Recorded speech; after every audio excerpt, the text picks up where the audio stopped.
Invocamos a la Santísima Trinidad, en el nombre del Padre, del Hijo y del Espíritu Santo. Amén. Señor, hoy inicia nuestro encuentro contigo en este año y yo quiero alabarte y glorificarte, porque tu amor y tu misericordia me alcanzaron. Quiero alabarte y glorificarte, porque no nos tratas como merecen nuestras culpas. Quiero alabarte y glorificarte, porque solo tú eres santo, y tuyo es el poder, el honor y la gloria por siempre, Señor. Quiero alabarte y glorificarte, porque por la santa cruz de tu Hijo redimiste al mundo entero por amor y con amor, Señor. Quiero alabarte y glorificarte, porque nos das una oportunidad de reunirnos nuevamente en tu nombre. Y en este momento, Señor, yo quiero ser humilde como el publicano en el templo y pedirte perdón por mis pecados. Pedirte perdón por esos pecados de pensamiento, de palabra, de obra y de omisión. Te pido perdón de corazón, Señor, por esas cosas malas que hice y las cosas buenas que dejé de hacer. Y le invito a que cada uno haga lo mismo en este momento, en el silencio de su corazón.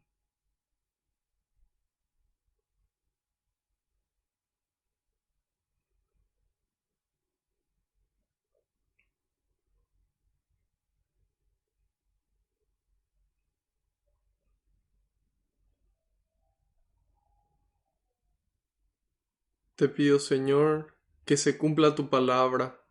Tú dijiste que donde dos o más se reúnan en tu nombre, ahí vas a estar vos presente, Señor. Y nosotros sabemos que aunque no te podamos ver, tú estás aquí entre nosotros, contento, muy contento, Señor, de que podamos compartir un poco más de tu palabra, un poco más de tu mensaje, un poco más de tu amor y de tu persona, Señor. Te pido, Jesús, que tú vayas por delante, que puedas allanar los caminos, que puedas arar la tierra de nuestra mente y nuestro corazón, para que esta semilla que se va a sembrar, que es tu palabra, pueda dar fruto y fruto en abundancia, frutos que permanezcan. En algunos el 30, en otros el 60 y en otros el 100%, Señor. En este momento, Jesús, te entrego cada pedido de oración que recibimos y cada intención que los aquí presentes, los participantes, traen en el corazón, incluso eso que no nos animamos a pedir. Todo en tus manos, Señor. En este momento también depositamos ese problema o esos problemas que nos aprietan el corazón, esas dudas, esos miedos. Todo en tus manos, Señor, junto con nuestras alegrías, nuestros sueños y nuestras bendiciones. Porque, Señor, no existe lugar mejor que tus manos, y porque sé que tú todo lo recoges con alegría y se lo entregas al Padre, para que Él, a su vez, nos dé a cada uno esa gracia que estamos necesitando, a su debido tiempo y acorde a su voluntad. Glorias y alabanzas sean dadas a ti, por los siglos de los siglos. Amén. Ahora les pido que repitan después de mí esta invocación al Espíritu Santo. Espíritu Santo, vacíame de mí y lléname de ti hasta rebosar. Espíritu Santo, vacíame de mí y lléname de ti hasta rebosar. Espíritu Santo, vacíame de mí y lléname de ti hasta rebosar. Que así sea. Amén. Ahora les quiero pedir encarecidamente que puedan interceder por mí ante el Padre, para que todo lo que transmita sea su voluntad con las palabras del Hijo, y que sea el Espíritu Santo, el Espíritu de amor, el Espíritu de la verdad, y ese Espíritu de Dios, el que obre con intensidad en ustedes y en mí también.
Amén.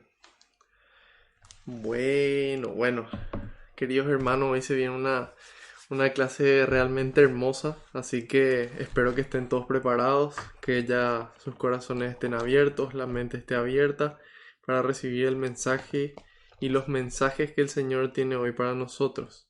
Así que hoy vamos a iniciar con la lectura de un salmo. Vamos a iniciar con la lectura de un salmo por diferentes motivos.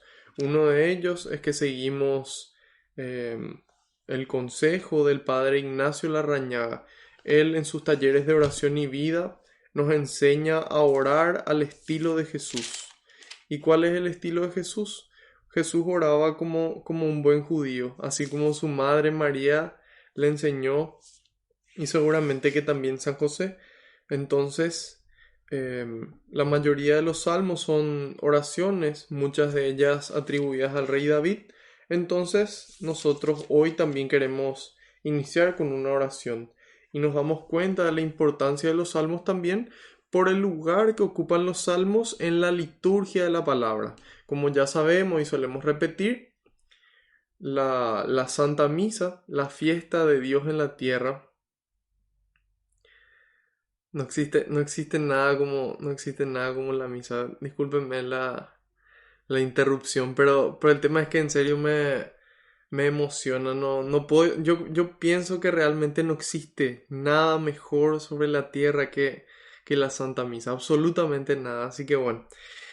Dentro de esta celebración de la Santa Misa tiene dos partes. Empieza primero con lo que es la liturgia de la palabra y luego la liturgia eucarística, ¿sí? Entonces, asimismo fue como nuestra conferencia episcopal paraguaya definió estos 2 años. Primero fue el año de la palabra de Dios y ahora este año 2021 es el año de la Eucaristía. Entonces, en el año de la palabra de Dios se guiaba por esa parte del Evangelio que dice, no nos ardía el corazón cuando nos explicaba las Escrituras. Entonces, esos fueron los discípulos de Maús.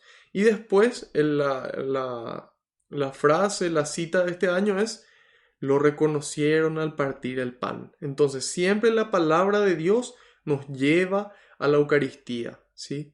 Entonces, eso lo que también se viene a reflejar en estos 2 años, el año de la palabra de Dios, que terminó en el 2020, pero que debería continuar toda nuestra vida, y luego el año 2021, el año de la Eucaristía. Excelente. Entonces, hasta el momento dijimos liturgia de la palabra, liturgia de la Eucaristía. Nos quedamos con la liturgia de la palabra. Empieza una primera lectura que generalmente se suelen leer las cartas de San Pablo, las cartas de San Juan, también se suelen leer pasajes del Antiguo Testamento Y también se suele leer el libro de Hechos de los Apóstoles, generalmente.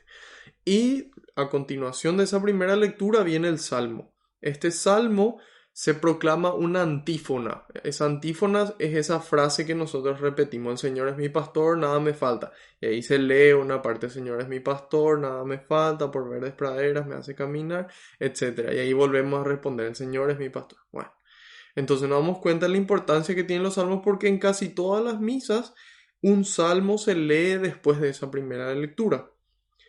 Y tal vez uno u otro pueda tener la curiosidad y preguntar, bueno, ¿por qué casi siempre? Porque hay veces que en lugar del Salmo se proclama otras lecturas del Antiguo Testamento. Excelente, entonces hoy vamos a ver este Salmo número 120. Salmo 120.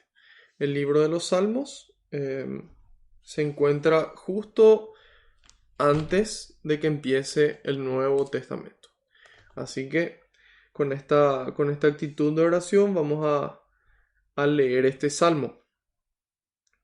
Salmo 120.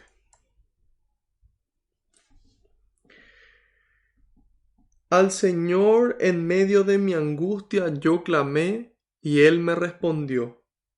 Salva mi alma, Señor, de los labios mentirosos, de la lengua calumniadora. ¿Qué se te dará o qué se te agregará, oh lengua calumniadora? Flechas muy puntiagudas de guerrero, endurecidas en brasas de retama. Ay de mí, que en Mesec debo vivir y habitar en las tiendas de Kedar. Mi alma halló muy larga su permanencia entre aquellos que detestan la paz. Estoy por la paz, pero apenas de eso hablo. Ellos no piensan más que en la guerra. Palabra de Dios, te alabamos, Señor. Entonces, si nosotros prestamos atención a lo que dice este salmo, habla de la mentira, habla de la calumnia, y es fundamental que nosotros podamos aprender de lo que aquí menciona. Y dice: al Señor en medio de mi angustia yo clamé, y Él me respondió. Muchas veces nos pasa que en esos momentos de angustia, en esos momentos de dificultad, nos ocurre que acudimos a personas que nos defraudan, que muchas veces no nos escuchan, que muchas veces nos rechazan. Entonces, es fundamental que nosotros nos acordemos de que el que jamás nos rechaza es el Señor, de que el que nos ama sobre todas las cosas y siempre nos espera en su casa es el Señor. ¿Y por qué dice aquí: salva mi alma, Señor, de los labios mentirosos? Nosotros, al mencionar los 10 mandamientos, el octavo mandamiento es: no dirás mentiras ni falso testimonio, ¿sí? Entonces, ¿por qué ese es un mandamiento? Nosotros entonces acudimos a la Sagrada Escritura, acudimos a la palabra de Dios, y en Juan 8:44 el evangelista nos cuenta y nos dice que Satanás es el padre de toda mentira. Eso es lo que nosotros leemos en el Evangelio, que Satanás es el padre de toda mentira. ¿Y cuál es el problema entonces de la mentira? Que la mentira es una falta voluntaria contra las leyes de Dios, que dijimos que es el octavo mandamiento. Entonces, para que sea pecado mortal tienen que darse tres condiciones, ¿sí? Tres condiciones para que sea mortal. Tiene que ser voluntario, ¿sí? Tiene que ser libre y tiene que ser materia grave. Esas tres cosas tienen que darse. Entonces, tiene que ser una obediencia voluntaria, es decir, yo tengo que conocer, yo tengo que saber que está mal eso, ¿sí? Nosotros hoy ya sabemos. Entonces, saber que eso está mal, eso sería lo primero. Entonces, y voluntariamente, si alguien me obliga a hacerlo o yo no sabía, digamos, es un atenuante, ¿sí? Que podría ser que sea un pecado venial, por ejemplo. Entonces, voluntario, libre. Significa que yo lo hago pudiendo elegir. No es que alguien me pone una pistola en la cabeza y me amenaza para que yo lo haga.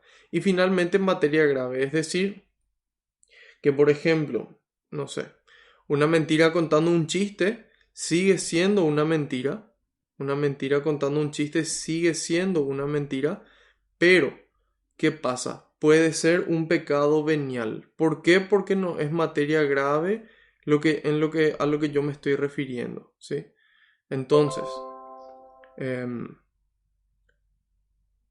decíamos, puede ser que no sea materia grave. Entonces, ¿cuál es el pecado mortal? El que cumple con esas tres condiciones. El que cumple con esas tres condiciones. Voluntario, libre y materia grave. Entonces, ¿por qué es un problema el pecado? Nuevamente nos remitimos a la Biblia, a la Sagrada Escritura, a la palabra de Dios.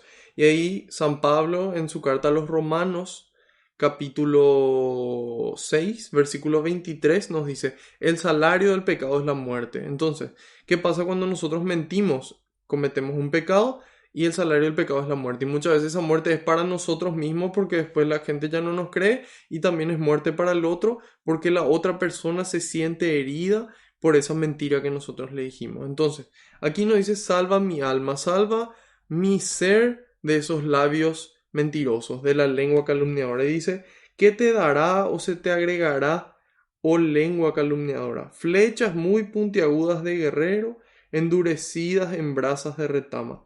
Entonces, esas palabras muchas veces son, así como menciona, flechas agudas, muy puntiagudas de guerrero, y nos dice, ay de mí que en Mesec debo vivir y habitar en las tiendas de Kedar. Muchas veces aquí ellos se quejaban por la situación en la que le tocaba, por las diferentes guerras, por el exilio que tuvieron que vivir. Entonces ellos se quejaban por esta situación. Pero dice, mi alma halló muy larga su permanencia entre aquellos que detestan la paz. Entonces es así como dice Albert Einstein en su teoría de la relatividad con respecto al tiempo. Dice que el tiempo es relativo, no pasa siempre igual. Él dice, pon tu mano frente a una estufa y vas a ver cómo el tiempo se hace largo. En cambio, comparte con una persona, con alguien que te gusta, y ahí vas a ver cómo el tiempo pasa volando. Entonces, eso es lo que menciona también aquí el salmista. Mi alma halló muy larga su permanencia entre los que no, entre los que detestan la paz. Y dice, estoy por la paz, pero apenas de eso hablo, ellos no piensan más que en la guerra. Entonces nosotros estamos llamados a poder pedirle al Señor que ponga un guardián en nuestra boca, que evite esa mentira. Y hoy vamos a hacer una excepción y vamos a continuar con el Salmo 121 que dice, Dios no te faltará. Dirijo la mirada hacia los montes. ¿De dónde me llegará la ayuda? Mi socorro me viene del Señor, que hizo el cielo y la tierra. No deja que tu pie dé un paso en falso. No duerme tu guardián. Jamás lo rinde el sueño o cabecea el guardián de Israel. El Señor es tu guardián y tu sombra. El Señor está a tu diestra. Durante el día el sol no te maltratará, ni la luna de noche. Te preserva el Señor de todo mal, Él guarda tu alma. Él te guarda al salir y al regresar, ahora y para siempre. Palabra de Dios, te alabamos, Señor. Entonces ahí vemos cómo hay veces que esas situaciones difíciles muchas veces se alargan. Sin embargo, Dios no duerme, Dios no descansa en acompañarnos durante el camino. Dios no descansa en darnos esa fuerza que nosotros necesitamos para buscar la paz y para luchar por el bien. Entonces Él dice, dirijo la mirada hacia los montes, ¿de dónde me llegará la ayuda? Tal vez en modo de chiste y recordando también viejos tiempos. ¿Y quién podrá defenderme? Yo, el Chapulín Colorado, ¿verdad? Sin embargo, muchas veces el Chapulín no llega. Sin embargo, muchas veces em, acudimos o esperamos que alguien nos ayude. Sin embargo, tenemos que saber que en toda situación de dificultad, sea donde sea que estemos, el Señor viene a socorrernos. Y si no nos saca de esa situación difícil, Él nos da la fuerza y el amor para poder sobrellevar esa situación. Y que la forma en la que nosotros vivamos esa situación sea un testimonio de la presencia de Dios. Que la gente no pueda creer cómo una persona puede vivir una situación tan difícil con semejante paz, con semejante alegría. Entonces dicen, algo no está bien acá, algo no cuadra. Y cuando descubran de que es Dios, entonces también ellos van a sentirse atraídos hacia Él para acercarse. Y dice, mi socorro me viene del Señor que hizo el cielo y la tierra, todo lo creado, todo lo visible y lo invisible. Y nos dice, no deja que tu pie dé un paso en falso, no duerme tu guardián. Dios no descansa. Si bien la tentación está detrás nuestro, Dios es más fuerte y Dios todo el tiempo puede vencer. Solamente que tenemos que acudir a Él. Si no acudimos a Él, es como que Él se queda dormido, pero simplemente porque nosotros no acudimos a Él. Entonces, acudamos a Él siempre. Y nos dice, jamás lo rinde el sueño o cabecea el guardián de Israel. Así es nuestro Dios, así de grande es su amor por nosotros. El Señor es tu guardián y tu sombra, dice. El Señor está a tu diestra. Es decir, Dios nos acompaña. Dios es ese Cristo cercano que se encarnó y que camina al lado de nosotros. No solamente en el templo podemos encontrarle, sino en nuestro día a día, en nuestra oración, en la Eucaristía. Podemos encontrarle en los hermanos que necesitan. Entonces, podemos encontrarle en su palabra. Entonces el Señor siempre está, Él está vivo y resucitado y camina al lado nuestro. Y nos dice, durante el día el sol no te maltratará, ni la luna de noche. Es decir, de que no tenemos que preocuparnos, tenemos que ocuparnos y ser prudentes. Y de esa forma el Señor va a poder obrar con mayor intensidad en nuestras vidas. Te preserva el Señor de todo mal, Él guarda tu alma. ¿Se dan cuenta que no dice aquí, Él guarda tu cuerpo? En el sentido de que muchas veces Dios permite las enfermedades en nuestro cuerpo por diferentes situaciones. Primero porque nosotros somos humanos, nosotros no somos perfectos. Entonces cuando nos enfermamos, nos acordamos de que no somos inmortales. Entonces Dios permite esa enfermedad. También permite esa enfermedad para que podamos hacer una pausa. Hay veces que estando sanos no paramos nunca. Y hay veces que esa enfermedad nos permite dar esa pausa. Y también ser la oportunidad, queridos hermanos, queridas hermanas, de que otra persona ablande su corazón, salga de su egoísmo y venga a visitarnos, venga a mostrarnos y a traernos ese amor de Dios. Entonces, aquí nos dice, Él guarda tu alma. Si bien Dios puede sanar también el cuerpo, hay veces que Él permite esa enfermedad, como les dije, por nuestra naturaleza humana, para que nos acordemos de que somos limitados, también para que podamos hacer esa pausa y también finalmente para que seamos nosotros oportunidad de que otro hermano pueda solidarizarse. También seguramente que el Señor tiene otros motivos por los cuales permite, pero bueno, esos son algunos que podemos citar ahora. Y nos dice, Él guarda tu alma. Entonces vamos a ver hoy en este capítulo número 14 de Hechos de los Apóstoles, qué ocurre con el alma y cómo el alma puede triunfar sobre el cuerpo.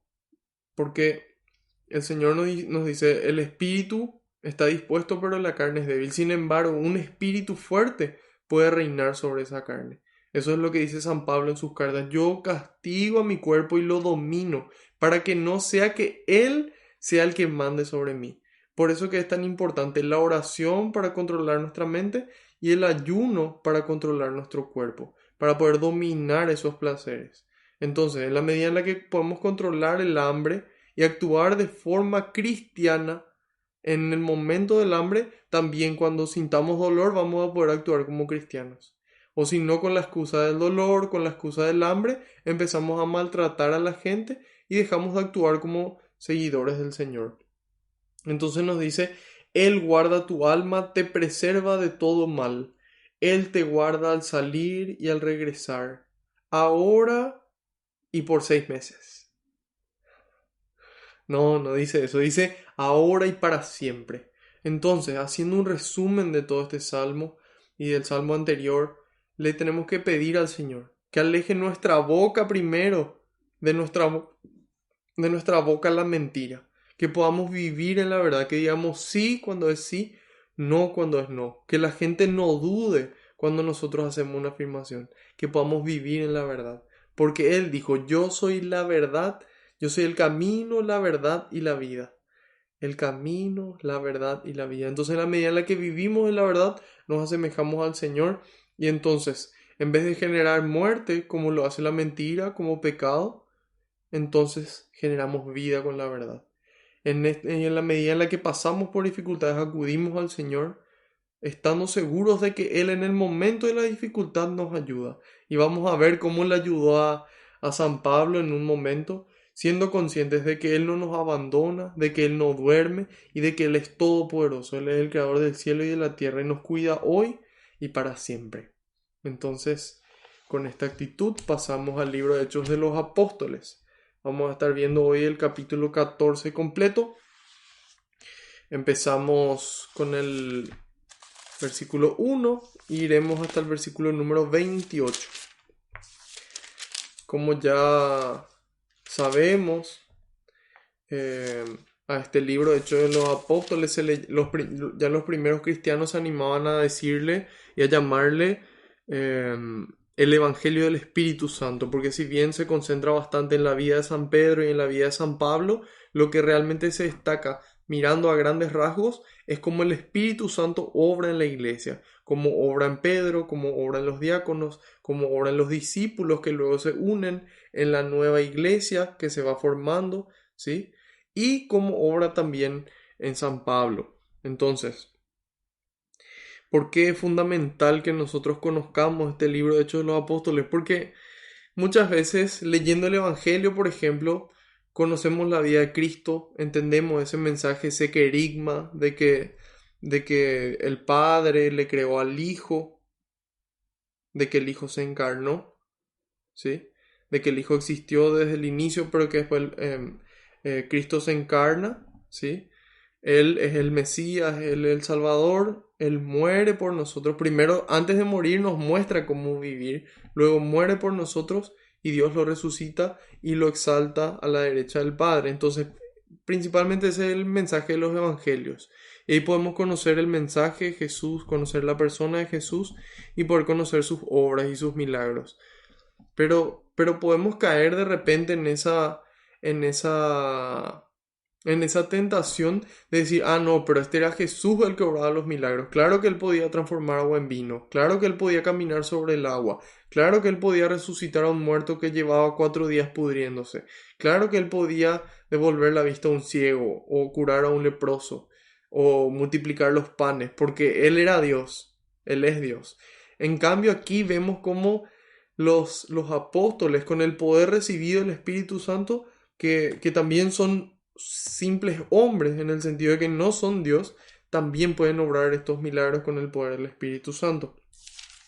Y somos nosotros hoy la iglesia que con el poder del Espíritu Santo tiene que seguir obrando milagros, algunos más extraordinarios y otros tal vez que puedan ser considerados como algo diario. Entonces, vamos a empezar el capítulo número 14. Voy a mostrarles el mapa para que nuevamente puedan ubicarse en el espacio. Aquí visualizamos abajo mismo, en el margen inferior derecho, dice Judea, Samaria, Galilea. Esas tres formaban parte de lo que sería el pueblo de Israel. Entonces, aquí en la parte de abajo está Jerusalén, Jope, Cesarea, Tiro y Sidón, y vemos más, estas ciudades también las vimos en Hechos de los Apóstoles. Aquí está Damasco, que es donde Pablo tuvo su conversión. De ahí vimos que más arriba está Antioquía de Siria, porque esa es una de las Antioquías, la otra está más a la izquierda, que dice Antioquía también, pero esa sería Antioquía de Pisidia. Y vimos como Bernabé y Pablo, o Saulo primero, fueron aquí a Antioquía, estuvieron durante un año y ahí se estableció esta nueva iglesia. Antioquía de Siria era una ciudad muy importante de aquel entonces, del Imperio Romano. estaban principalmente Roma, que sería la capital, después estaba Éfeso, otra gran ciudad que vemos aquí a la izquierda, bastante a la izquierda dice ahí Éfeso, que era otra ciudad importante, y ahí tenemos Antioquía de Siria. Entonces esta era una ciudad muy, muy internacional, era una ciudad donde había muchas culturas y ahí fueron a establecerse. Luego de Antioquía vimos el paso por la isla de Chipre, que fueron por Salamina, de ahí a Pafos, en su viaje Pablo y Bernabé principalmente. De ahí cruzan ellos a Pisidia y aquí en Pisidia estuvieron ellos en Antioquía y luego de Antioquía pasaron aquí a la derecha a Iconio, ¿sí? A Iconio. Entonces es ahí donde estamos ubicados geográficamente. Esto está aquí al borde del mar Mediterráneo. Entonces, de esta forma ya ubicados en el espacio, estamos hablando más o menos del año 45 después de Cristo. 45 después de Cristo. Entonces, ubicados ya en el tiempo y en el espacio, ya empezamos nuestra lectura.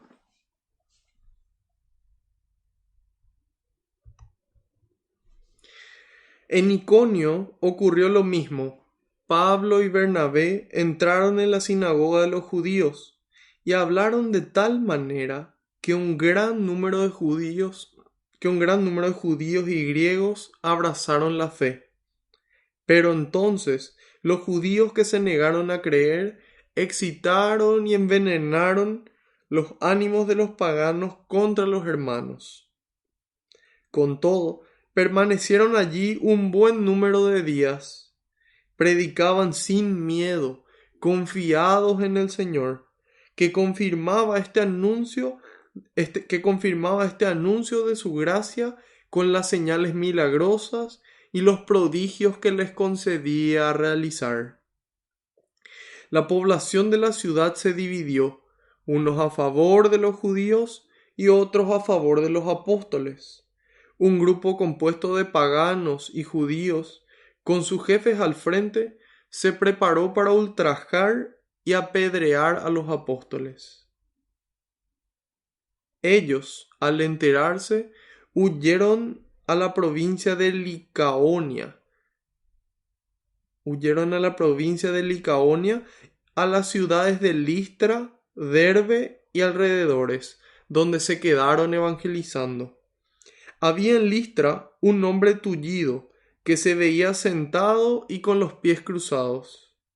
Era inválido de nacimiento y nunca había podido caminar. Un día, como escuchaba el discurso de Pablo, éste fijó en él su mirada y vio que aquel hombre tenía fe para ser sanado. Le dijo entonces en voz alta: «Levántate y ponte derecho sobre tus pies». El hombre se incorporó y empezó a andar. Al ver la gente lo que Pablo había hecho, comenzó a gritar en la lengua de Licaonia: «Los dioses han venido a nosotros en forma de hombres». Según ellos, Bernabé era Zeus y Pablo Hermes, porque era el que hablaba. Incluso el sacerdote del templo de Zeus, que estaba fuera de la ciudad, trajo a las puertas de la misma toros y guirnaldas, y de acuerdo con la gente, quiso ofrecerles un sacrificio. Al escuchar esto, Bernabé y Pablo rasgaron sus vestidos para manifestar su indignación y se lanzaron en medio de la gente gritando: «Amigos, ¿qué hacen?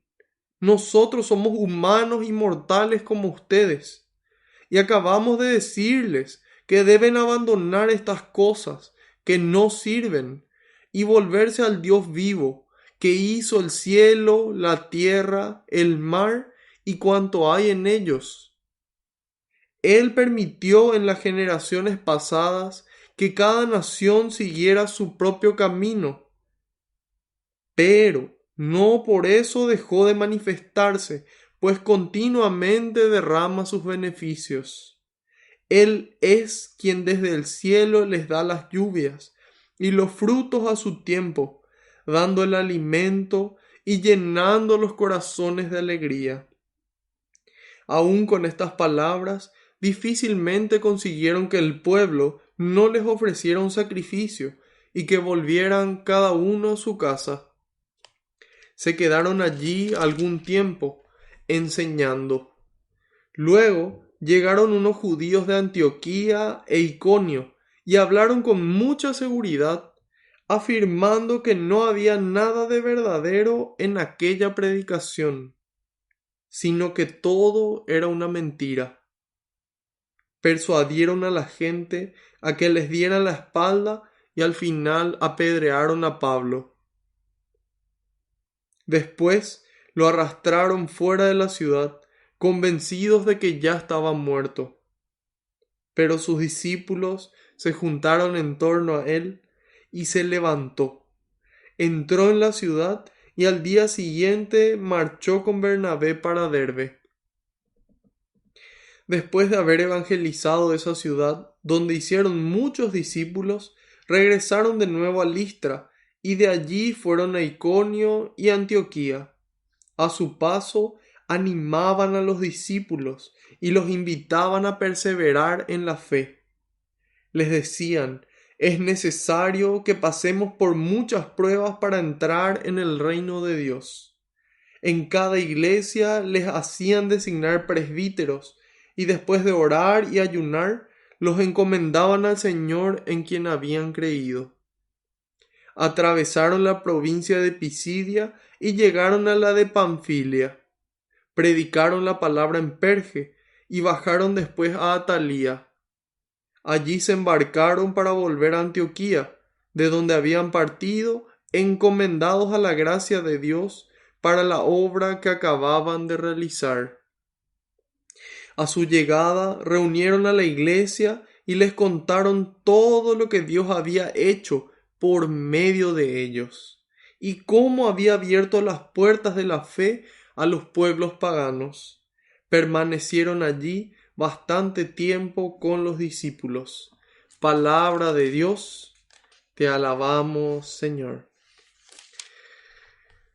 Nosotros muchas veces queremos que el camino sea fácil, o pensamos incluso que cuando empezamos a caminar de forma más intensa por el camino de Dios y empezamos a esforzarnos más por hacer bien las cosas, por formarnos, por amar más, pensamos que todo se va a hacer fácil y sin embargo no es así.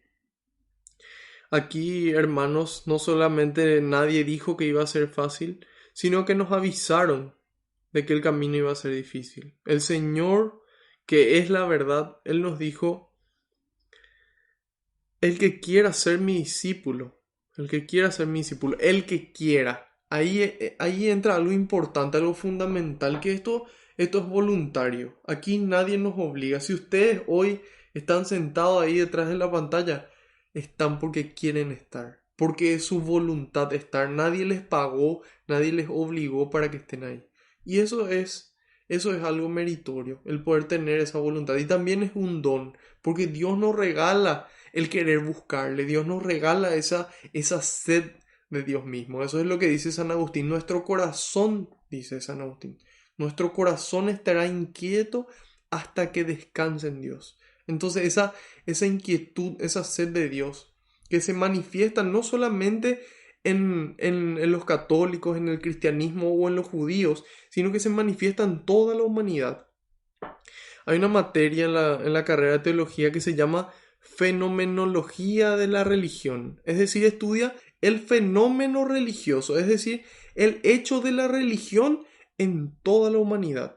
Y ahí nosotros podemos encontrar de que en diferentes épocas de la humanidad siempre tuvo, o desde cierto punto específicamente, se le conoce ya como el homus religiosus, ¿sí? Porque busca, tiene esa sed de Dios, de que tiene cierta conciencia, busca esa divinidad. Entonces, ¿qué ocurre? Así como vimos en esta fiesta de la Epifanía del Señor, estos magos de Oriente, o estos sabios de Oriente, estos reyes de Oriente, ellos probablemente eran astrólogos, ¿sí? O o astrónomos de aquella época, pudiéramos llamarle de alguna forma. Entonces, ellos creían de que realmente existía un Dios y ellos se dejaron guiar por Dios. Entonces, ¿qué hace Dios? Dios se manifiesta a todos. Dios se manifiesta a la gente que ya le conoce, que ya cree, y también se manifiesta a personas que no creen de diferentes formas en las que esa persona le va a poder reconocer. Entonces, ayer se celebró esta fiesta de la Epifanía. ¿Por qué se celebró el 3 de enero en lugar del 6 de enero? Porque el 3 de enero es el domingo previo al 6 de enero, que es el día en el que se celebra realmente la Epifanía del Señor. Se trasladó esa fiesta al 3 de enero porque el siguiente domingo, domingo 10 de enero, ya festejamos el bautismo del Señor. Entonces es por eso que esta fiesta de la Epifanía se adelantó. Entonces, esta es la fiesta de la manifestación de Dios a toda la humanidad. Y atiendan lo que narra en Mateo 2, del 1 al 12, se narra esta epifanía del Señor, esta manifestación de Dios. Y nos dice en Mateo 2:10, qué alegría más grande habían visto otra vez la estrella. ¿Qué ocurrió con estas personas que vinieron de lejos? Ellos vinieron guiados por la estrella y ellos llegan a Jerusalén, ahí abajo donde habíamos visto, a Judea, a Jerusalén, llegan al palacio de Herodes. Entonces ahí nos damos cuenta de cómo el conocimiento humano llega hasta cierto punto. Y solamente Dios nos puede iluminar, solamente la palabra de Dios nos puede mostrar el camino correcto en ciertas circunstancias, por no decir siempre. Entonces, ellos agarran, llegan al castillo de Herodes, al palacio de Herodes y le preguntan dónde tiene que nacer el Salvador. Y ahí los judíos que conocían la escritura, que Dios ya fue revelando a través de los siglos, a través de los profetas, con el Espíritu Santo iluminándole, le dicen tiene que nacer en Belén. Entonces ahí ellos continúan su camino en Belén y ahí vuelven a ver la estrella, nos narra el Evangelio. Entonces ahí nos damos cuenta cómo hasta cierto momento nomás puede llegar ese conocimiento humano. Y nos cuenta, dice, qué alegría más grande. Esa es la alegría, el gozo de encontrarse con Dios. Habían visto otra vez la estrella. Al entrar a la casa vieron al niño con María, nos dice. Y atiendan lo que hacen. ¿Qué hacen cuando se encuentran con María y el niño? Se arrodillaron y le adoraron. A pesar de que ellos tenían creencias diferentes, ellos le dijeron a Herodes, un rey ha nacido y hemos visto su estrella en Oriente. Hemos venido para adorarlo. Entonces, esa es realmente una persona que tiene el corazón abierto a la verdad. De que yo pienso que esta es la verdad, pero yo me abro a que Dios me muestre cuál es realmente esa verdad. Entonces, la medida en la que nos abrimos a Dios, Dios nos muestra con señales, con su palabra y de todas las formas posibles de que su camino es el verdadero. Entonces, ellos llegan para adorar al niño que nació y dice, se arrodillaron y le adoraron. Después de adorarle, después de postrarse, de entregar su ser, de mostrar ese culto que le rindieron al niño, dice, abrieron después sus cofres y le hicieron sus regalos de oro, incienso y mirra. Espero que a esta altura ya sepamos que el oro se le regala a los reyes, entonces le reconocen como rey, el incienso como verdadero Dios, porque el incienso está relacionado con lo espiritual, con ese incienso que hasta hoy en día se sigue usando en las misas. Prendían los sacerdotes, entonces ese humo se eleva hacia Dios. Entonces le reconocen como rey, le reconocen como Dios, y la mirra que se utilizaba para embalsamar el cuerpo, ¿sí? Entonces, anunciando de que él va a morir, de que él es verdadero hombre. Entonces le reconocen como rey, como Dios y como hombre. Pero aquí lo importante, ayer en la misa, el padre Ricardo Moreno se llama, estuvo celebrando la misa en el santuario de María Auxiliadora.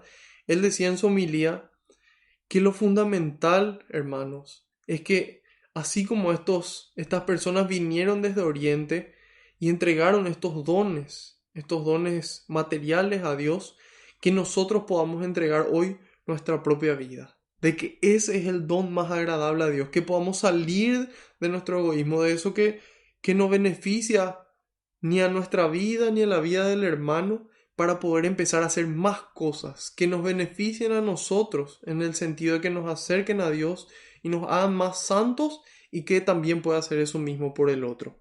Entonces, qué providencial como cómo se van dando los tiempos, que justo que se celebra la Epifanía, a nosotros nos toca ver aquí la entrega de Pablo por Dios, la entrega de Pablo por Dios, y cómo Dios se manifestó a través de la estrella de Belén y en este caso a través de Pablo predicándole a estas personas.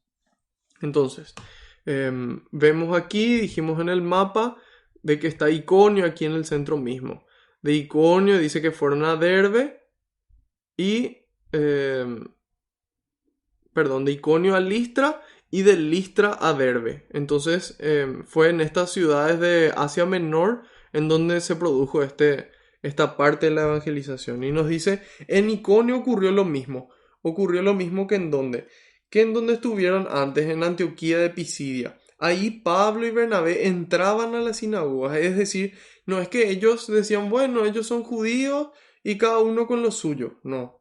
El Señor no nos dijo, quédense cada uno en su sitio. En Mateo 28, 19 y 20 Él no dijo, quédese cada uno con su sitio y cada uno respeta lo que el otro, lo que el otro cree, lo que el otro piensa y listo. No, el Señor nos dio un mandamiento y nos dijo, vayan por el mundo y enséñenles, primero, antes de enseñar, vayan por el mundo y hagan que todos los pueblos sean mis discípulos y enséñenles a cumplir lo que yo les he mandado. Entonces, enseñar a cumplir. ¿Cuál es la mejor forma de enseñar?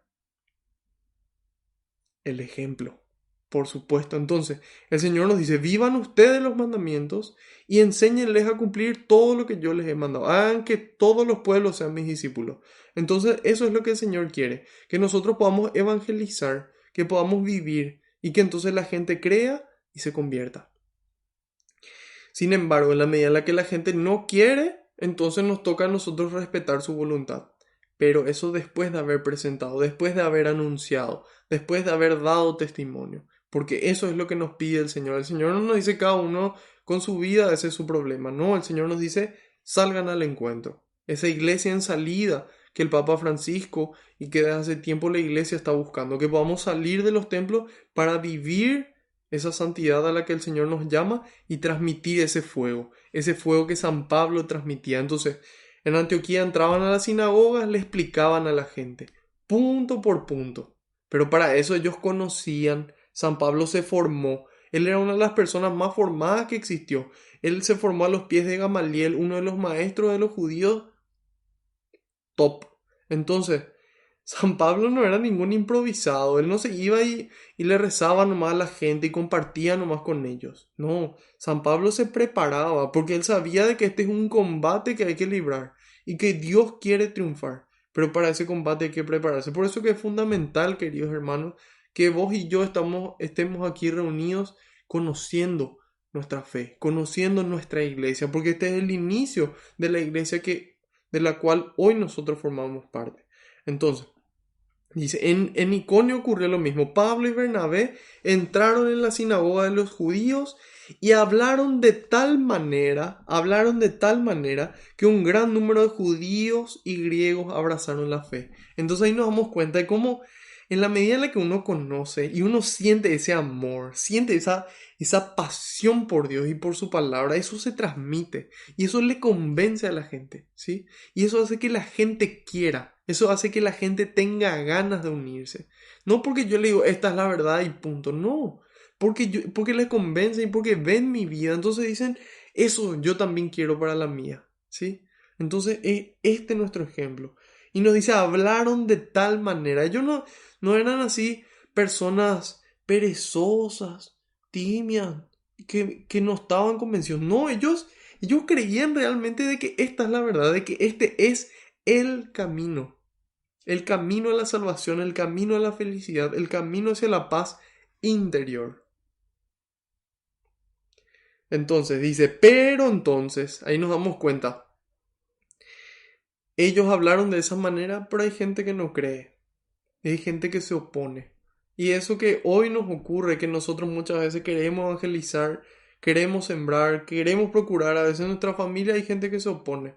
A veces hay gente que nos ataca dentro de nuestra propia familia, a veces en nuestra parroquia, a veces en nuestro trabajo, a veces en la facultad, a veces en la calle. Entonces, ahí nos damos cuenta de que esto no es nuevo, hermanos. de que esto no es nuevo, de que el Señor nos avisó. Este es un camino cuesta arriba, toda la vida. Toda la vida va a ser cuesta arriba. Y tenemos que ser conscientes, saber bien que este camino es cuesta arriba, que este camino es voluntario y que siempre va a estar ahí el camino fácil, el camino corto, siempre va a estar ahí. Pero que también siempre va a estar Dios con nosotros para ayudarnos para caminar, para subir esa cuesta arriba, para tener hombros fuertes para cargar con la cruz y tener hombros fuertes para ayudar al prójimo a cargar con la suya. Y nos dice en el 2, pero entonces los judíos que se negaron a creer, excitaron y envenenaron los ánimos de los paganos contra los hermanos. Entonces aquí nos damos cuenta del poder de persuasión, que muchas veces aquí nos dice que le convencieron, porque uno le convence a otro cuando uno le explica la razón y esa persona entiende, se convence y entonces ahí ocurre ese convencimiento. Aquí se les persuade, ¿sí? Se les convence generalmente a través de las emociones, ¿sí? Y en este caso ellos se encargaron de persuadir. Y dice, le envenenaron los ánimos de los paganos contra los hermanos. Entonces, muchas veces va a ocurrirnos esto, hermanos. Va a ocurrirnos esto. No tengamos miedo, estemos seguros de que cuando nos ocurra, a nosotros ya nos avisaron, a nosotros ya nos contaron que esto iba a pasar. Y nos dice, con todo, permanecieron allí un buen número de días. Entonces, ahí vemos. Uno, proclama la palabra, enseña. La gente se opone, él igual permanece porque él se queda con esa gente que quiere seguir recibiendo, persevera en su labor.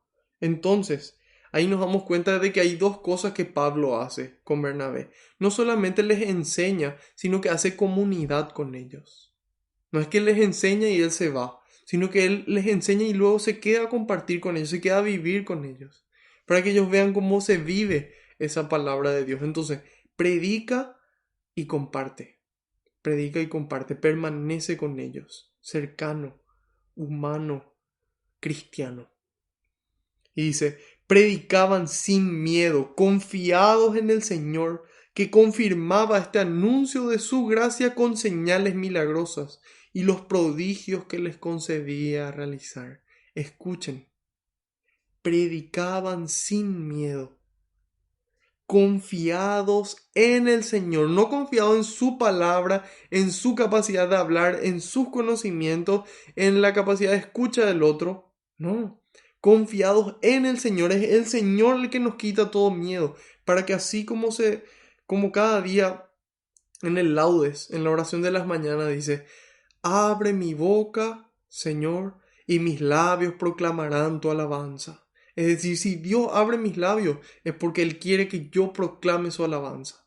Entonces, en la medida en la que podemos hacer como ellos, vamos a poder predicar sin miedo, confiados en el Señor, confiados en el Señor, no en nuestras fuerzas. Nosotros no podemos, hermanos. Nosotros pensamos que es nuestra responsabilidad cambiar a la gente. Nosotros no podemos hacer eso. No podemos. Y no es nuestra responsabilidad. Le toca a Dios tocar el corazón para que esa persona cambie. A nosotros nos toca sembrar. A nosotros nos toca predicar sin miedo, con nuestras palabras y con nuestras obras, confiados en el Señor y Él mismo va a confirmar este anuncio con su gracia, con las señales prodigiosas y los prodigios que les concedía realizar.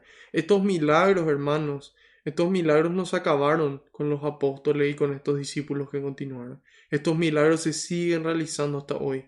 Yo conozco gente que tiene el don de sanación, conozco gente que tiene el don de profecía, conozco gente que tiene el don de visión, de ver los cuerpos espirituales. La iglesia está viva y sigue teniendo estos dones. Dios continúa hoy, año 2021, siglo XXI.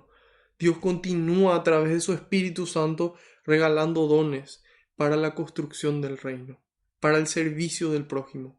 Entonces, en la medida en la que nuestra fe aumente, en la medida en la que nuestra fe crezca, nosotros vamos a poder obrar esos mismos milagros.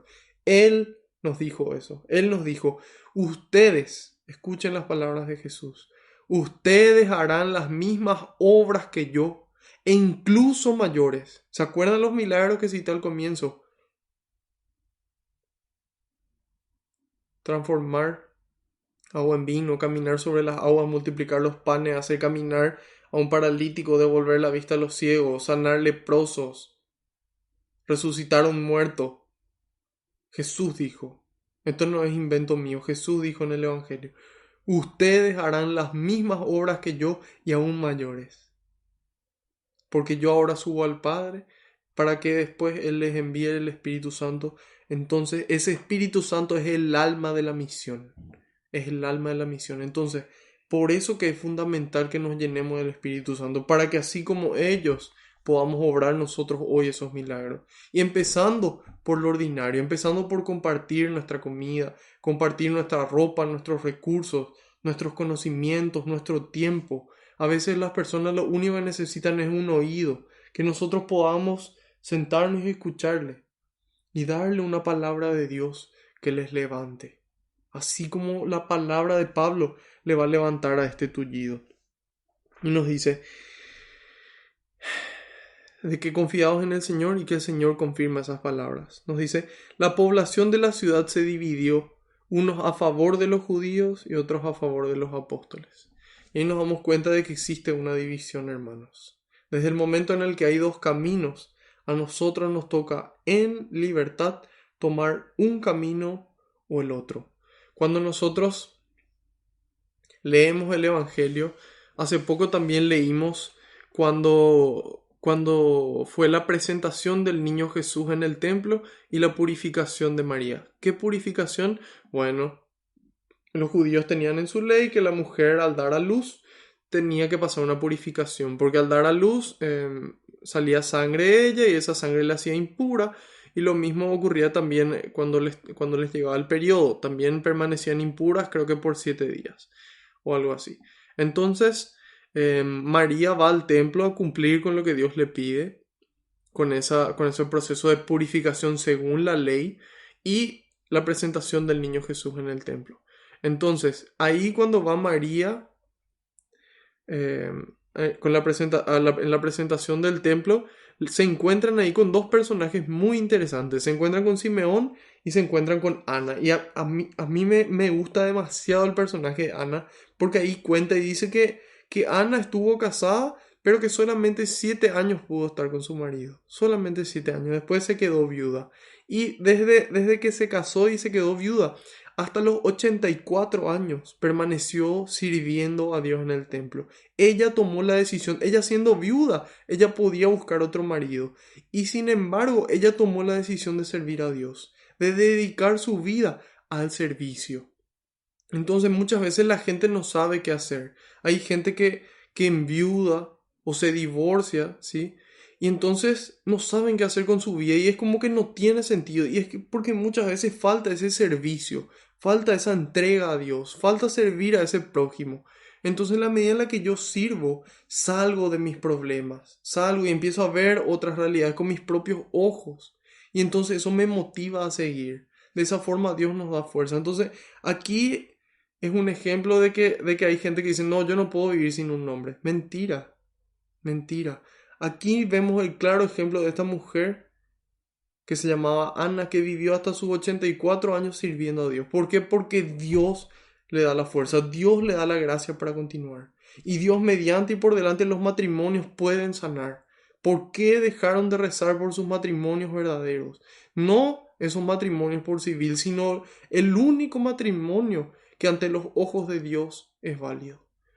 Un solo matrimonio. Ante los ojos de Dios, el esposo y la esposa son los mismos hasta que la muerte los separe. Entonces, ese ejemplo de Ana es un ejemplo remoto. Yo les puedo contar hoy el ejemplo de mi abuela. Mi abuela se quedó viuda con 5 hijos, 4 mujeres y un varón. Y ella se quedó viuda y cuando eso su hija mayor tenía 15 años y la menor tenía 7. Y ella decidió continuar y dedicar la vida a sus hijos. Y dedicar su vida al servicio de los necesitados. ¿Cuánta gente venía a pedirle a ella ayuda y ella siempre le ayudó al punto que en el momento en el que ella se enfermó, ella no tenía los recursos para pagar su tratamiento de cáncer? Entonces, todo es posible, hermanos. Todo es posible con el poder de Dios.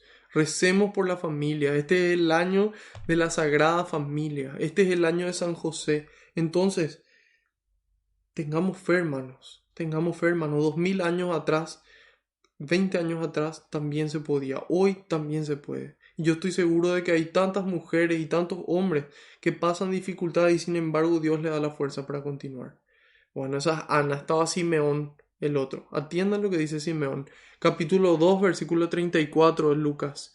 Simeón los bendijo y dijo a María, su madre: mira, este niño traerá a la gente de Israel ya sea caída o resurrección, ya sea caída o elevación. ¿Y por qué Jesús es motivo de caída o de elevación? Porque ante la palabra de Dios uno tiene que tomar una decisión.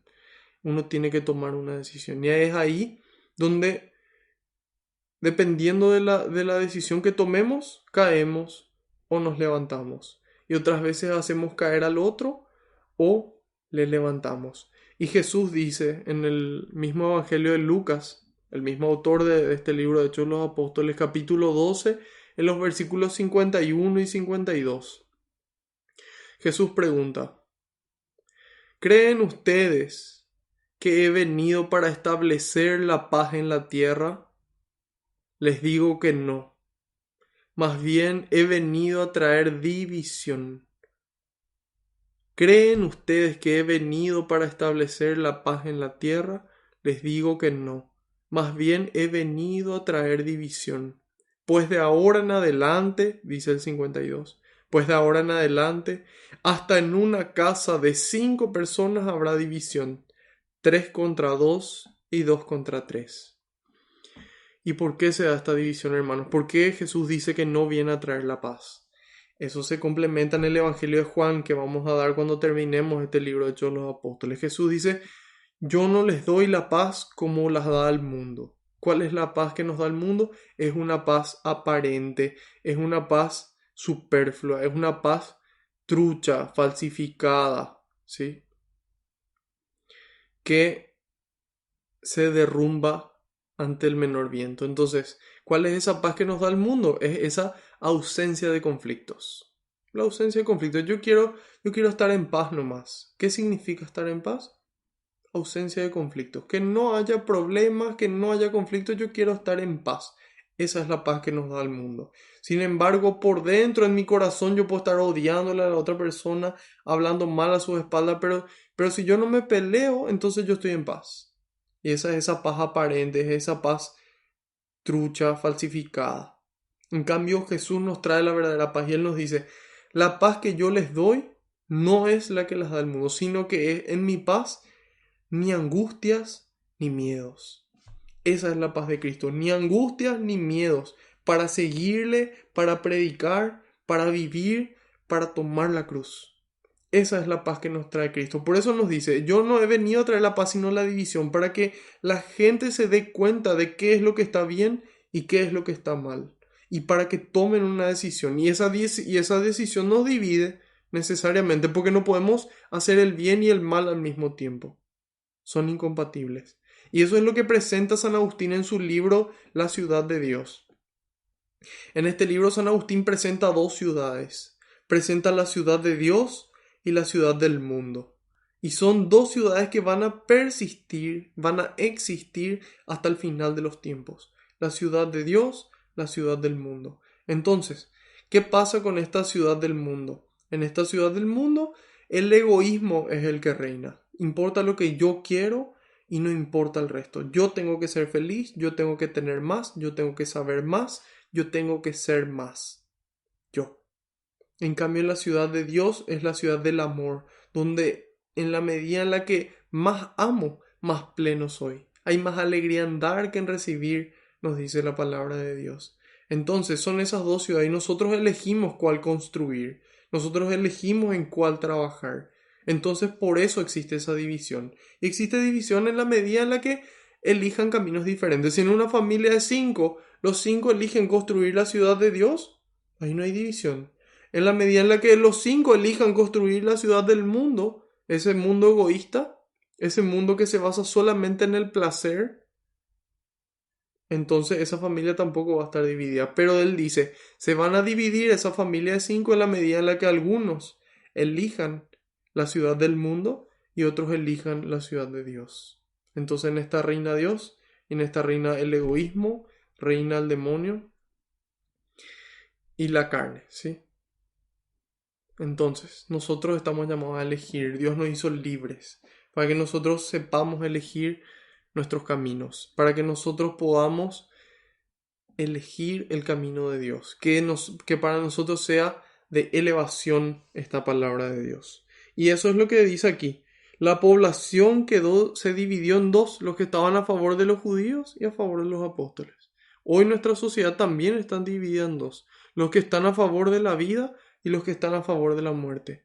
Entonces, los que estamos a favor de la vida, es importante que luchemos desde la concepción hasta su fin natural. No solamente de que nacen, sino tratar de que todas las personas tengan una vida digna. Porque ese bebé que está por nacer tiene más derecho a una buena vida que esa persona que está en la calle pidiendo dinero?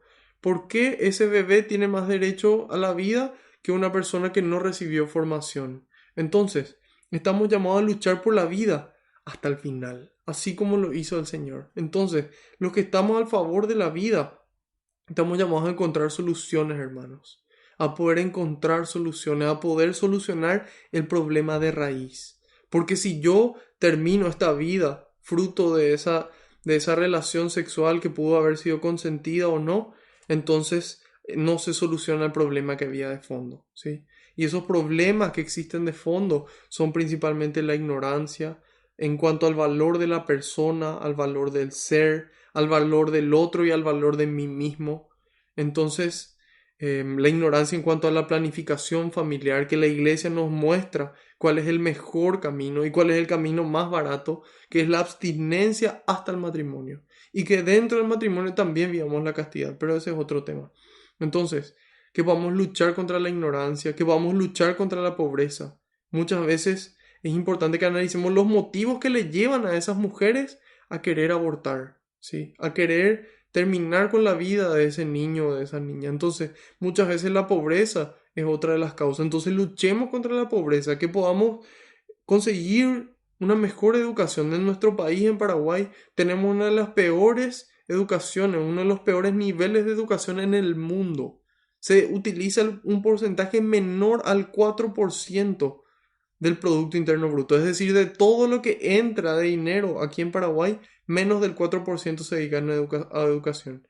Y se recomienda que sea por lo menos encima del 10%.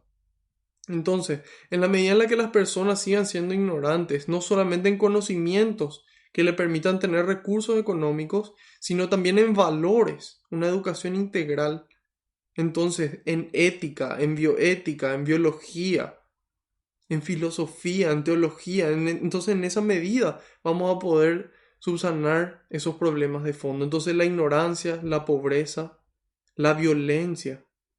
La violencia es otro de los motivos. Cuando la gente entienda que nosotros no somos animales guiados solamente por el instinto, sino que tenemos una razón para poder combatir ese instinto y tenemos boca para poder dialogar, entonces vamos a poder construir un mundo diferente. Y vamos a poder construir un mundo menos violento, un mundo más pacífico como el Señor quiere. Otro problema de fondo que es necesario solucionar es el abandono de los padres. Muchos padres le abandonan a sus hijos y ahí no se dan cuenta del valor que tiene ese hijo que están haciendo, que es su hijo, que es su hijo. Entonces, es importante que puedan entender el valor de ese hijo y el valor de esa mujer, el valor de esa madre de esos hijos.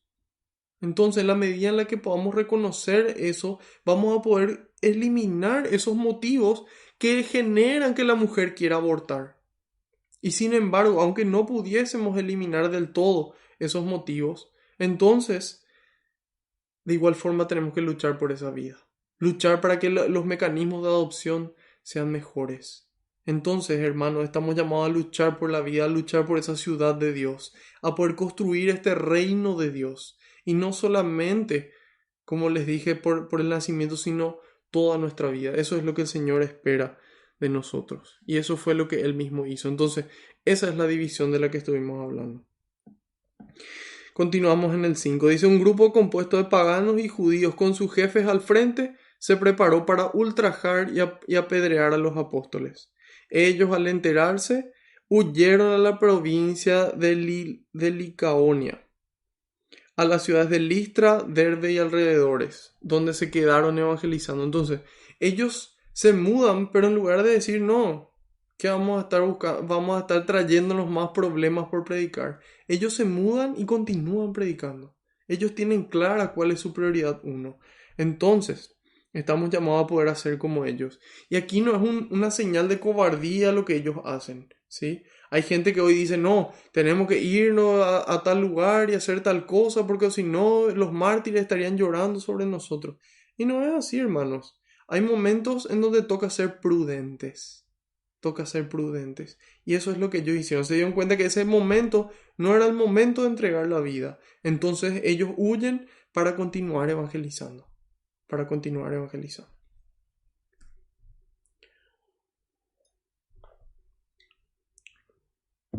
Bueno, de ahí dice que se fueron a Listra y Derbe. Entonces, de este lugar que acabamos de decir, se fueron aquí a Listra y Derbe, que están aquí en el medio. Estaban en Iconio y se fueron a Listra y luego a Derbe, que está aquí.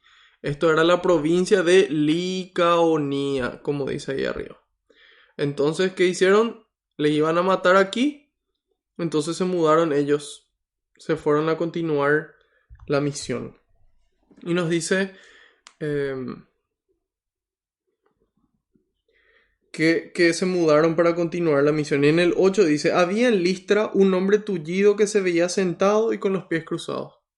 Hoy muchas veces vemos a personas en estas condiciones a las que nosotros con el don de sanación podemos sanar. Hay gente que dice, no, los carismáticos nomás tienen dones. Y en realidad no saben que toda la iglesia de Cristo es carismática. Solamente que algunos desarrollan los dones y otros los dejan dormidos. Entonces depende de nosotros poder pedir a Dios. Y Dios en su sabiduría, Él va a saber qué don darnos. Para que ese don que nosotros podemos manejar, ese don nos va a dar. No ese don que nos va a volver orgullosos, soberbios y capaz nos lleve a alejarnos de Él. Bueno, ahí dice, era inválido de nacimiento y nunca había podido caminar. Hoy en día tenemos este tipo de personas que no solamente no pueden caminar, sino que no pueden caminar en el camino de la felicidad. No pueden ser felices, no encuentran el camino, no encuentran la forma. Entonces a nosotros nos toca ser ese Pablo hoy. A nosotros nos toca poder levantar. Y dice ahí, un día, como escuchaba el discurso de Pablo, éste fijó en él su mirada y vio que aquel hombre tenía fe para ser sanado. Entonces, Pablo no estaba perdiendo el tiempo. Pablo no estaba dedicándose a construir la ciudad del mundo. Pablo estaba dedicándose a construir la ciudad de Dios. Entonces, no solamente estaba construyendo, sino que él estaba atento, ¿sí? Es esa atención hacia el otro, algo que marca la diferencia en el cristiano, que él está atento. Entonces, él estaba predicando, pero él estaba atento a cómo Dios estaba obrando en esas personas y él le ve a esas personas. Por eso que es tan importante prestar atención en nuestras vidas. A veces en nuestra familia está esa persona que nos necesita. A veces en nuestro trabajo, en la calle, en la facultad, en la parroquia. A veces es nuestro sacerdote el que nos necesita. Entonces, hermanos, estemos atentos, atentos. Entonces así vamos a poder ver, así como lo hizo Pablo. Y dice que tenía fe para ser sanado. San Juan Crisóstomo nos dice que Pablo pudo ver el espíritu de ese hombre y que ese espíritu no se había debilitado por su condición física. Ahí está lo que habíamos hablado. ¿Se acuerdan en el Salmo? Dios guarda tu alma. Entonces, en este caso, le guardó el alma a él. Y él tenía fe, a pesar de su condición física, a pesar de su dificultad, él tenía fe para sanar porque ya estaba dispuesto en su resolución, en su interior. En su interior él sabía. Entonces Pablo le ve y dice San Juan Crisóstomo, mientras que los cuerpos de algunos fueron sanados antes que sus almas, muchas veces eran sanados primero el cuerpo y después recién el alma. Dice, el alma del lisiado de Listra ya estaba predispuesta antes. Entonces, hay veces que Dios obra los milagros en diferentes momentos. Antes de que nuestra alma se sane, para que se sane, y otras veces nos sana el alma, para que nosotros podamos creer y que se pueda obrar ese milagro en nuestras vidas.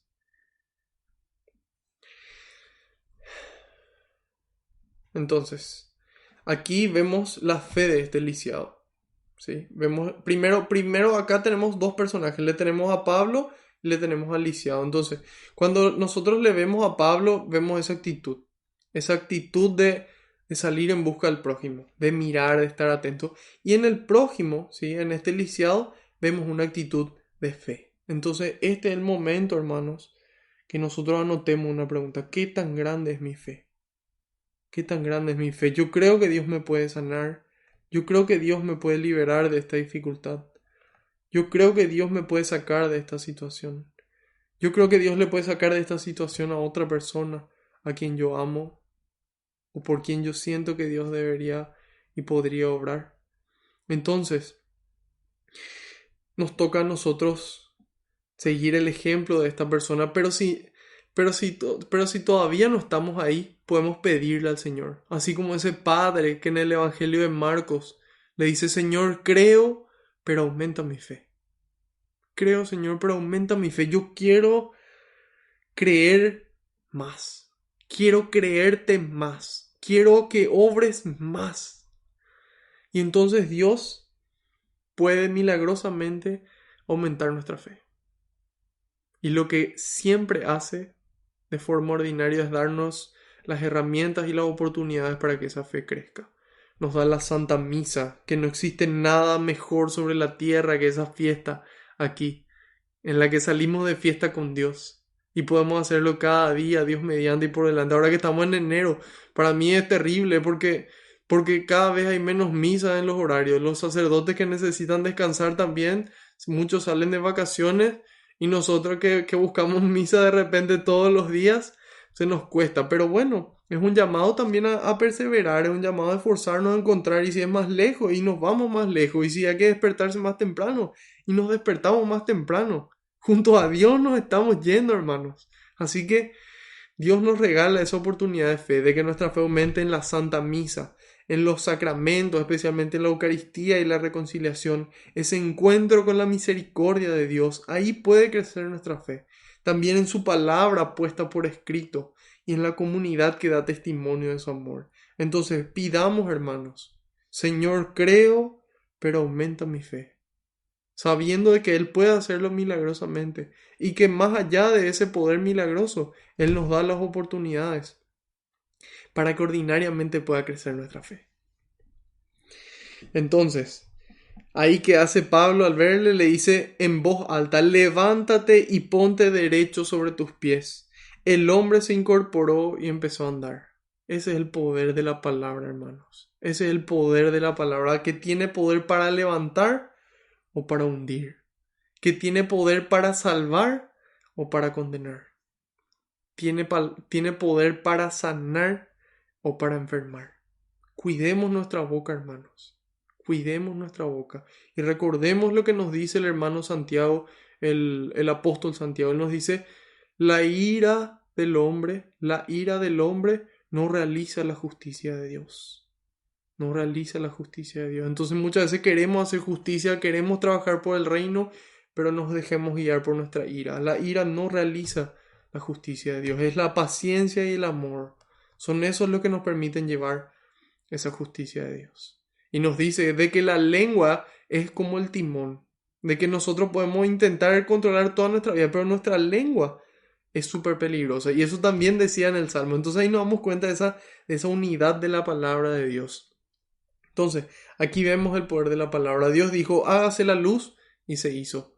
Aquí Pablo le dice: levántate, y se levanta. Entonces, nuestra palabra, hermanos, y no solamente con nuestra boca, sino lo que hoy tal vez decimos con nuestros dedos, porque muchas veces hablamos mucho más con nuestros dedos, pueden servir para levantarle a una persona o para hundir. Puede servir para sanar o para enfermar. Tomemos la decisión correcta.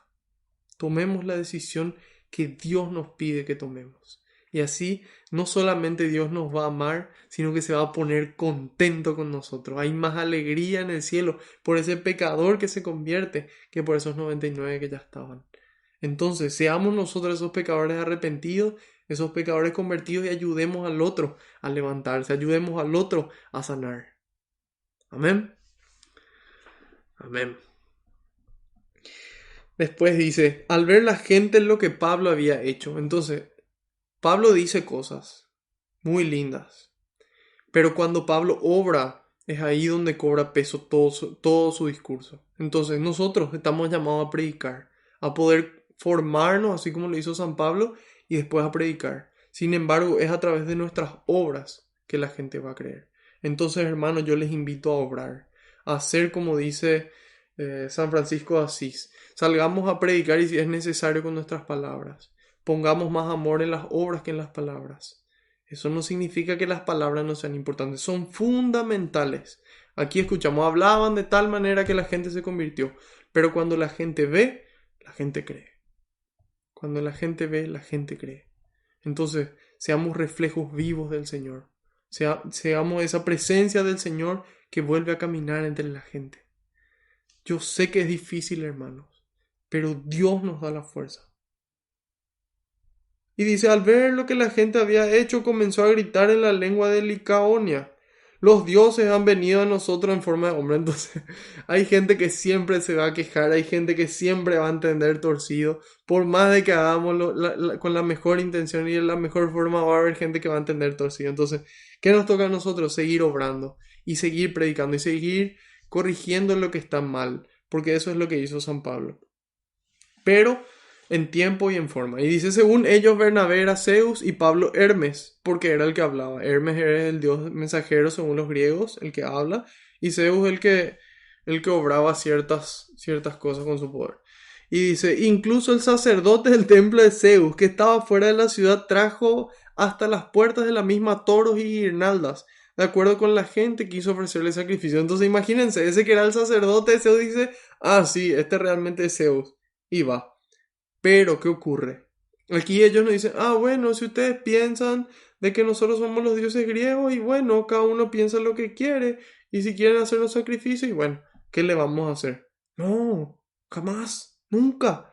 Agarran y aprovechan esa oportunidad para manifestarles la verdad. Y ahí dice, al escuchar esto, Bernabé y Pablo se rasgaron sus vestidos para manifestar su indignación y se lanzaron en medio de la gente gritando, amigos, ¿qué hacen? Aquí vemos este tema de rasgar las vestiduras. ¿Por qué se rasgaban las vestiduras? ¿Qué sentido tiene? Nosotros hoy dicen, no, la gente se rasga las vestiduras por tal cosa. Sí, pero ¿qué hay detrás de eso? ¿Por qué se rasgaban las vestiduras? ¿Qué representaba las vestiduras en estos judíos? Entonces, para el pueblo hebreo, representaba el estado de su mente y de sus emociones. O sea, ellos representaban el estado de su mente y sus emociones con ciertos tipos de tela y con tonos asombrosamente vivos de colores. Blanco, púrpura, escarlata, azul, amarillo y negro. Entonces, ellos representaban, era una transmisión externa de sus pensamientos y sus sentimientos. Y eso lo transmitían con diferentes telas y diferentes colores. Y nos dice, cuando estaban gozosos, felices y listos para entrar en ocasiones festivas, vestían la ropa más brillante, y cuando estaban de duelo o se humillaban, se vestían de cilicio, que era la tela de la cual hacían las bolsas. Habían bolsas de tela, entonces se vestían con eso para transmitir exteriormente ese duelo o esa humillación.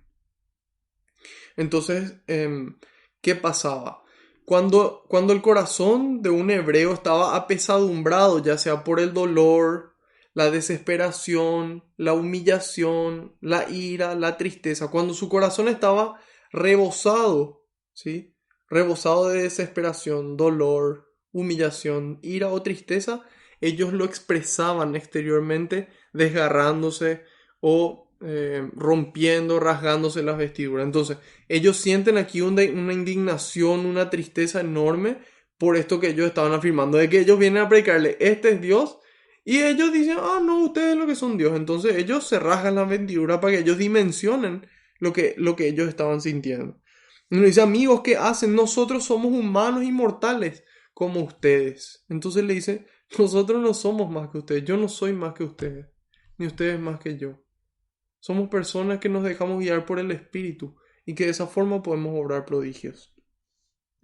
Y entonces esto nos recuerda a lo que había dicho San Pedro, que habíamos visto en el capítulo 3 de Hechos de los Apóstoles. Ahí San Pedro, cuando él y Juan le sanaron también a un tullido, y ahí San Juan Crisóstomo hace esa comparación entre el tullido al que le sanaron Pedro y Juan, y aquí el tullido al que Pablo le sana.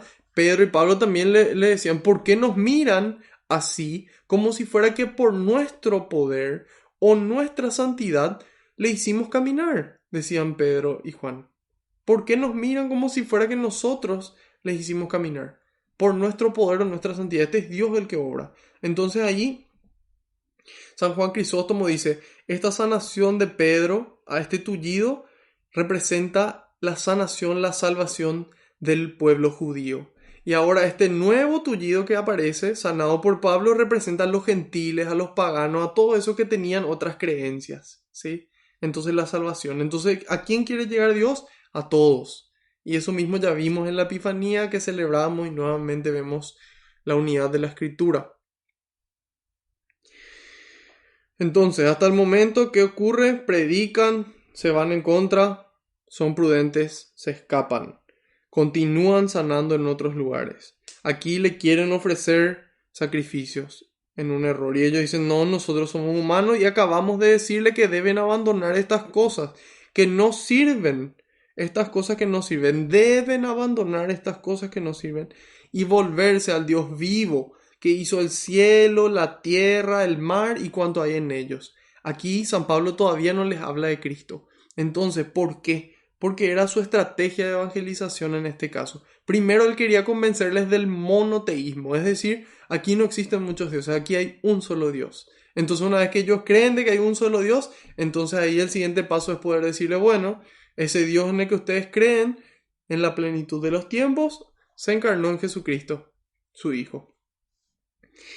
Entonces, ahí les dice, Él permitió, ahí no dice Él mandó, sino que Él permitió en las generaciones pasadas que cada nación siguiera su camino. Entonces ahí nos damos cuenta de cómo Dios nos ama y respeta nuestra libertad. Que imagínense, si ni Dios impone las cosas, Dios respeta la libertad, ¿cuánto más debemos nosotros respetar la libertad del otro?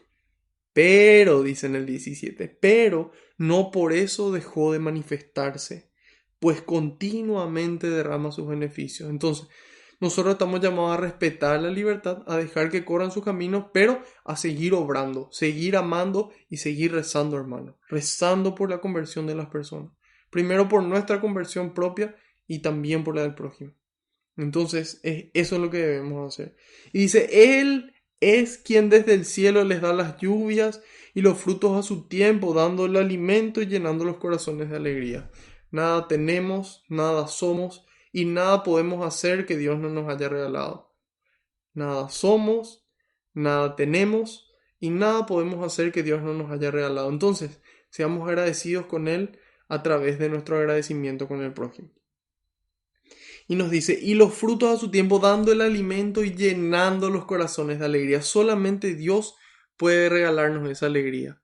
Nunca, hermanos, nunca en la historia se vio una sociedad tan violenta y tan deprimida como la que se vive hoy. Y tampoco nunca se vio una sociedad tan lejos de Dios. Entonces aquí nos damos cuenta que en la medida en la que nos acercamos a Dios, Dios alegra nuestro corazón.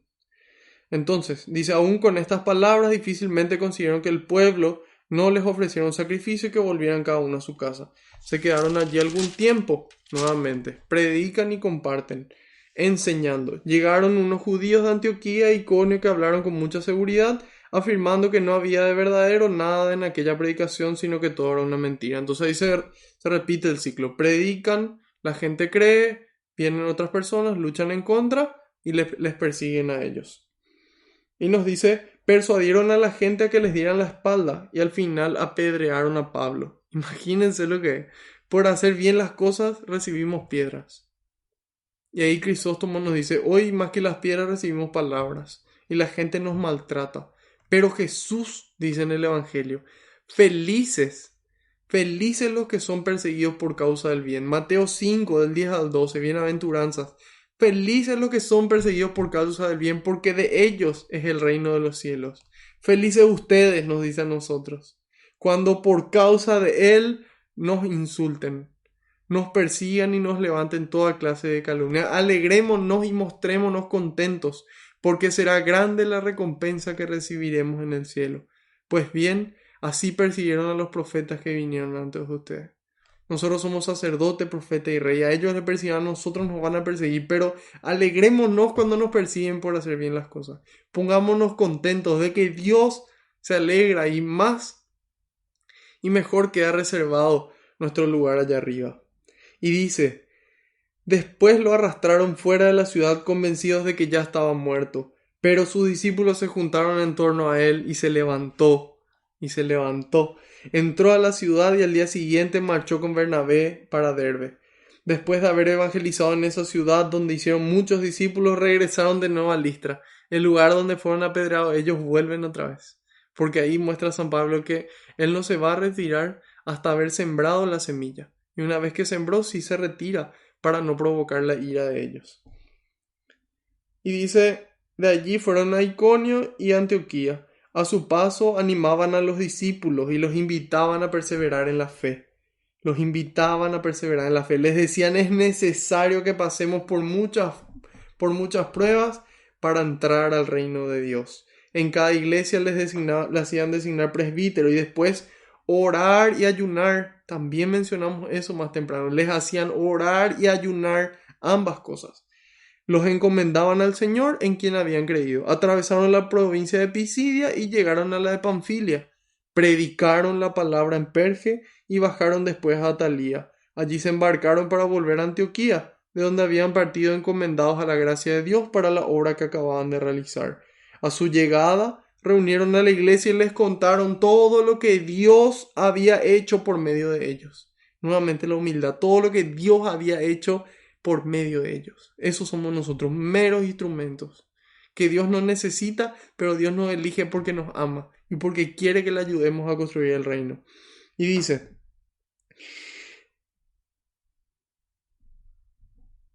permanecieron allí bastante tiempo con los discípulos. Entonces, queridos hermanos, es importante que seamos conscientes del combate que se está librando, que tenemos que estar preparados para esta lucha, de que en la medida en la que nos preparemos vamos a poder construir el reino. Van a soplar los vientos, van a subir las aguas, van a caer las lluvias, pero la casa no se va a derrumbar porque estaba firme sobre la roca. Y San Pablo nos dice en la primera carta a los Corintios, capítulo 10, versículo 13, de hecho, nos dice, ustedes todavía no han sufrido más que pruebas muy ordinarias, más que pruebas humanas. No hemos pasado por pruebas más que pruebas humanas, pero Dios es fiel, dice San Pablo, y no permitirá que sean tentados por encima de sus fuerzas, porque en el momento de la tentación Él nos va a proveer de la fuerza y los medios para sobrellevarla. Repito, primera carta a los Corintios, capítulo 10, versículo 13. No hemos sido tentados por encima de nuestras fuerzas. Solamente tentaciones humanas, porque Dios es fiel y no permitirá, Dios no va a permitir que seamos tentados por encima de nuestras fuerzas, porque en el momento de la tentación, Él nos va a dar la fuerza y los medios para sobrellevarla. Y cierro esta catequesis con una carta de San Pablo a Timoteo, la segunda carta a Timoteo, capítulo 1, versículo 12, y dice, por eso soporto esta prueba, pero no me avergüenzo, porque sé, dice, por eso soporto esta prueba, porque yo sé en quién he puesto mi confianza. Yo sé en quién he puesto mi confianza y sé que Él tiene el poder para guardar hasta el último día la misión que Él mismo me encomendó. Yo sé en quién he puesto mi confianza. No me avergüenzo porque yo sé que Él tiene el poder para guardar hasta el último día la misión que Él me encomendó. Ese es nuestro Dios, detrás de Él nos vamos. Así que vamos a darle gracias a Dios por este primer lunes del año, de poder encontrarnos, de poder conocer su palabra, de recibir el fuego del Espíritu y que podamos en esta semana mantenerlo encendido hasta nuestro siguiente encuentro. Pidamos al Señor, Señor, creo, pero aumenta mi fe. Y ya dijimos los medios por el cual lo alimenta. Envía, Señor, más obreros a la viña, porque la cosecha es grande y los obreros son pocos. Gloria y alabanza sean dadas a ti, por los siglos de los siglos. Amén. María, auxilio de los cristianos, ruega por nosotros. Sagrado corazón de Jesús, en vos confío y espero.